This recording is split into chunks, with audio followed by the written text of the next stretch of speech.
तुम उसी दिन मेरी नजरों में चढ़ गए थे जिस दिन तुमने हमारे 13 पाकिस्तानी भाइयों को अपने ऑपरेशन में मारा था।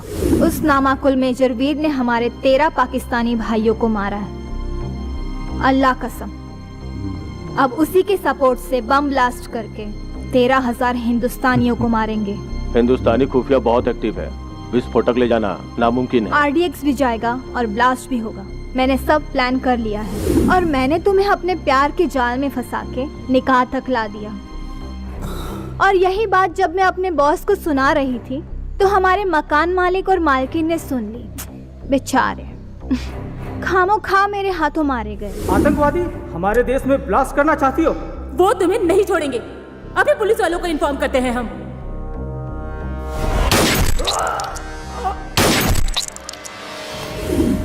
और हाँ, एक बात और, मैंने ब्लास्ट में अपने माँ बाप के मरने का ड्रामा किया था।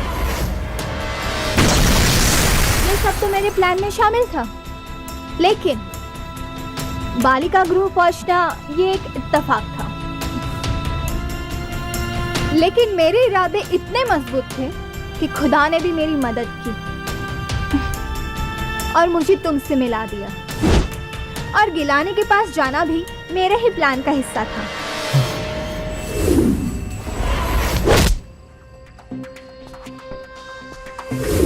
और लखनऊ स्टेशन पे मेरे पैर में कोई मोच नहीं आई थी, वो भी मैंने एक नाटक ही किया था। क्योंकि जो बैग तुमने उठाया था उसमें RDX था, क्योंकि मैं जानती थी कि उस RDX को तुम्हारी मदद के बिना इस शहर में लाना नामुमकिन था। वहां मौजूद पुलिस वालों ने तुम्हें देखते ही हमें बगैर चेकिंग किए ही स्टेशन से जाने दिया और मैं अपने प्लान में कामयाब हो गई।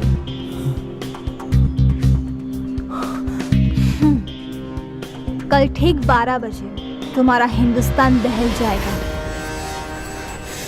आरती की जगह लोगों की चीखें सुनाई देगी। अपने बच्चों को गले लगाने की बजाय माँ बाप उनकी लाशें उठा रहे होंगे। खाने के हर प्लेट में मांस के लोथड़े होंगे। चहल पहल की जगह सन्नाटा पसरा होगा।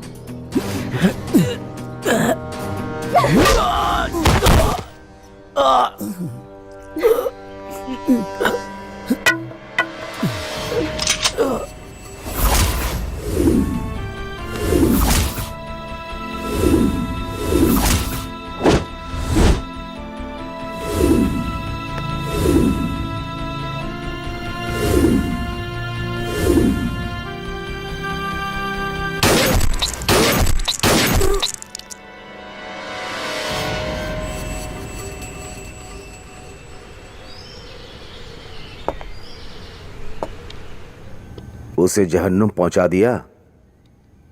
हाँ।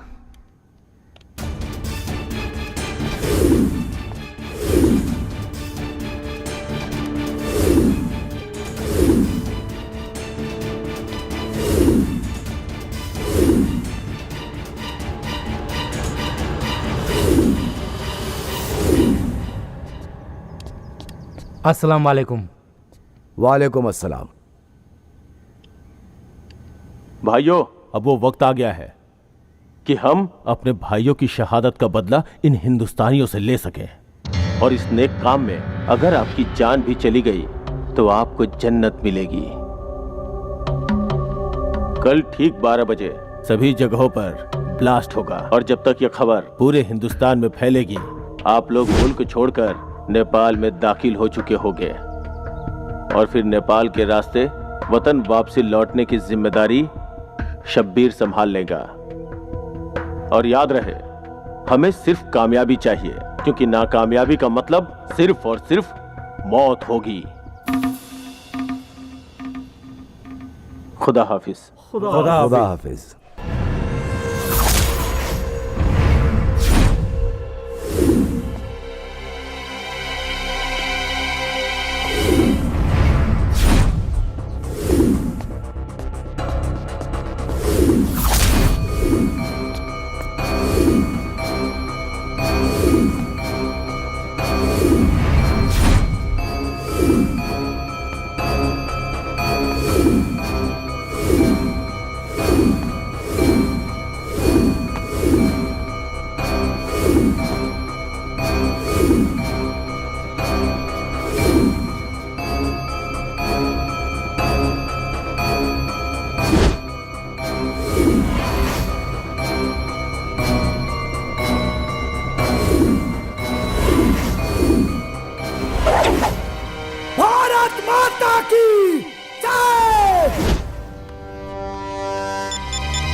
मैंने तुम्हें पहले अलर्ट किया था, फिर भी तुम्हें समझ में नहीं आया।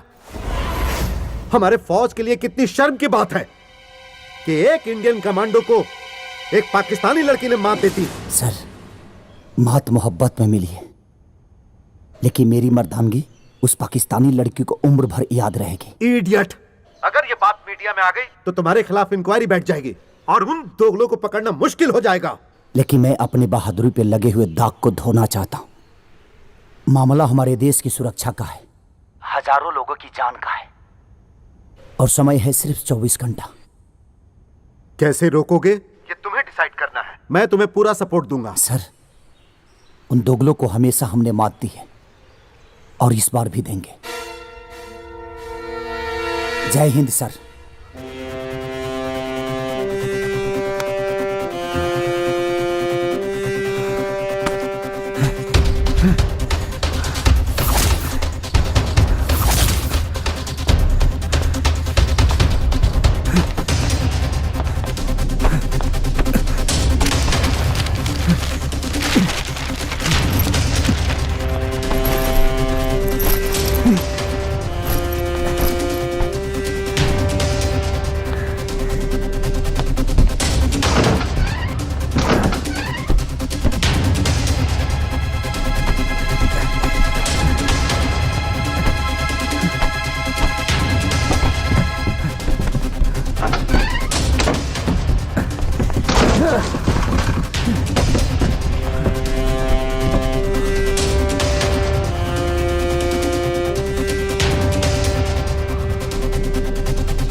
इतना गौर से फोटो के काहे देखा तारू? ई फोटो में हमारे जीवन के मकसद जुड़ल बा।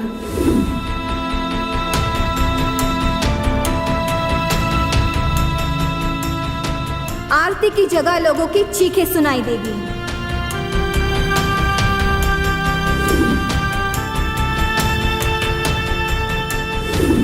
अपने बच्चों को गले लगाने की बजाय माँ बाप उनकी लाशें उठा रहे होंगे।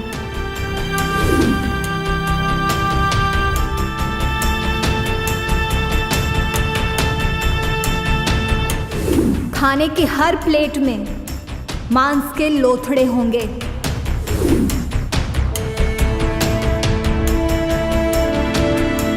चहल पहल की जगह सन्नाटा पसरा होगा।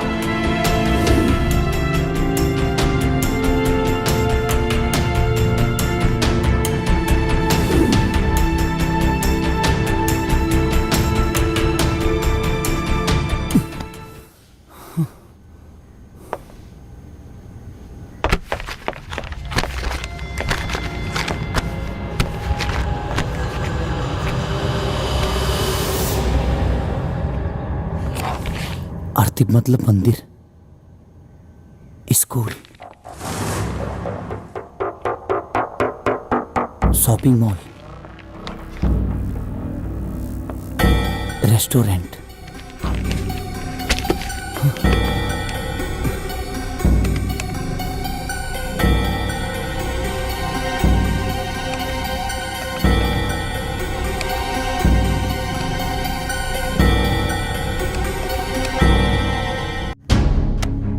यस वीर, क्या प्लान है तुम्हारा? सर, इनका ब्लास्ट लोकेशन है 4।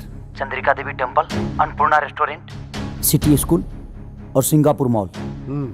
मंदिर खुलेगा 5 बजे, स्कूल खुलेगा 7 बजे, रेस्टोरेंट खुलेगा 9 बजे और मॉल खुलेगा 9:30 बजे। इसका मतलब उनका बम प्लांट करने का शार्प टाइम होगा 9:30 बजे।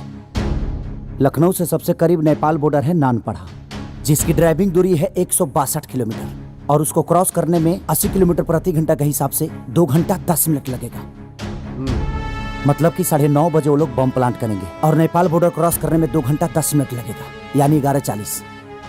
तो 12 बजे इनका बम ब्लास्टिंग का टाइम होगा और बम ब्लास्टिंग से 20 मिनट पहले ये लोग हिंदुस्तान छोड़ देंगे। फिर हम इन्हें बम प्लांट के साथ ही पकड़ लेंगे सर। नहीं, अगर ऐसा हुआ तो स्पॉट पर भगदड़ मच जाएगी और वो लोग उसका फायदा उठा लेंगे। फिर तुम्हें मात्र 2 घंटा 10 मिनट में ही बॉम्ब को डीएक्टिवेट करना है और उन लोगों को बॉर्डर के अंदर पकड़ना भी है। I need your help sir. Just wait. सूबेदार सिंह, अमित वर्मा, अमनदीप और जावेद खान, हमें उन्हें पकड़ना है, उन्हें छोड़ना नहीं है। यह हिंदुस्तान के आन बान और शान की बात है। We have to finish them of.